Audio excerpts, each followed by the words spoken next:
દરેક નીતિની સામે કાયદાની રીતે ઉભો રહેતો SSK ન્યૂઝ ચેનલ।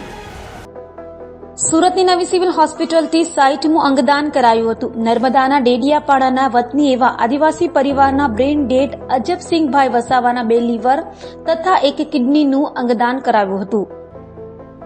સુરતની નવી સિવિલ હોસ્પિટલમાં આજે 60મું સફળ અંગદાન થયું હતું। નર્મદાના ડેડિયાપાડાના બ્રેઇન ડેડ અજબસિંહભાઈ વસાવાનું અકસ્માત થતા 2 લીવર તથા 1 કિડનીનું અંગદાન થતા 3 જરૂરિયાતમંદ દર્દીઓને નવજીવન મળશે।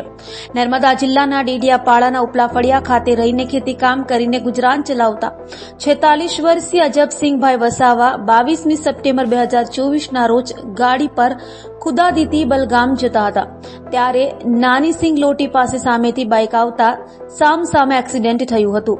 પ્રાથમિક સારવાર માટે ડેડિયાપાડા સરકારી હોસ્પિટલમાં ત્યારબાદ રાજપીપળા રીફર કર્યા હતા। વધુ સારવાર માટે ખાનગી એમ્બ્યુલન્સ દ્વારા અંકલેશ્વર સરદાર પટેલ હોસ્પિટલમાં ત્યાંથી યુનિક હોસ્પિટલમાં લઈ જઈ તમામ રિપોર્ટ કે સારવાર કર્યા પણ વધુ ગંભીર હાલત હોવાથી ડોક્ટરોના કહેવાથી નવી સિવિલ હોસ્પિટલમાં 26મીએ દાખલ કરવામાં આવ્યા હતા। સારવાર અર્થે લાવવામાં આવેલ ઇમરજન્સીમાંથી ICUમાં શિફ્ટ કરવામાં આવેલ હતા। સઘન સારવાર બાદ હેડ ઇન્જરીના કારણે તારીખ 28મીએ ડોક્ટર હેમલ તથા ડોક્ટર કેયુર પ્રજાપતિ, ડોક્ટર નિલેશ કાછડિયા અને RMO ડોક્ટર કેતન નાયકે બ્રેઇન ડેડ જાહેર કર્યા હતા। વસાવા પરિવારના સભ્યોને સોટીની ટીમના doctor Nilesh Kachhadiya, doctor Ketan Nayak, Gujarat nursing કાઉન્સિલના ઇકબાલ કડીવાલા, કાઉન્સિલર નિર્મલા કાથોડે અંગદાનનું મહત્વ સમજાવ્યું।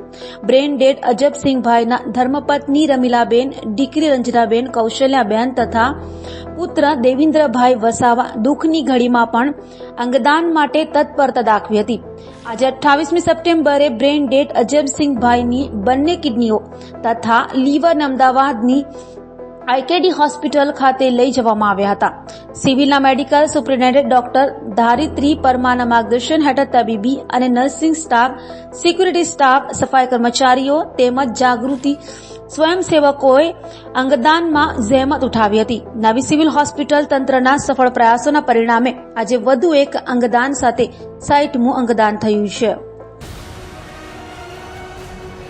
દરેક નીતિની સામે કાયદાની રીતે ઉભો રહેતો SSK ન્યૂઝ ચેનલ।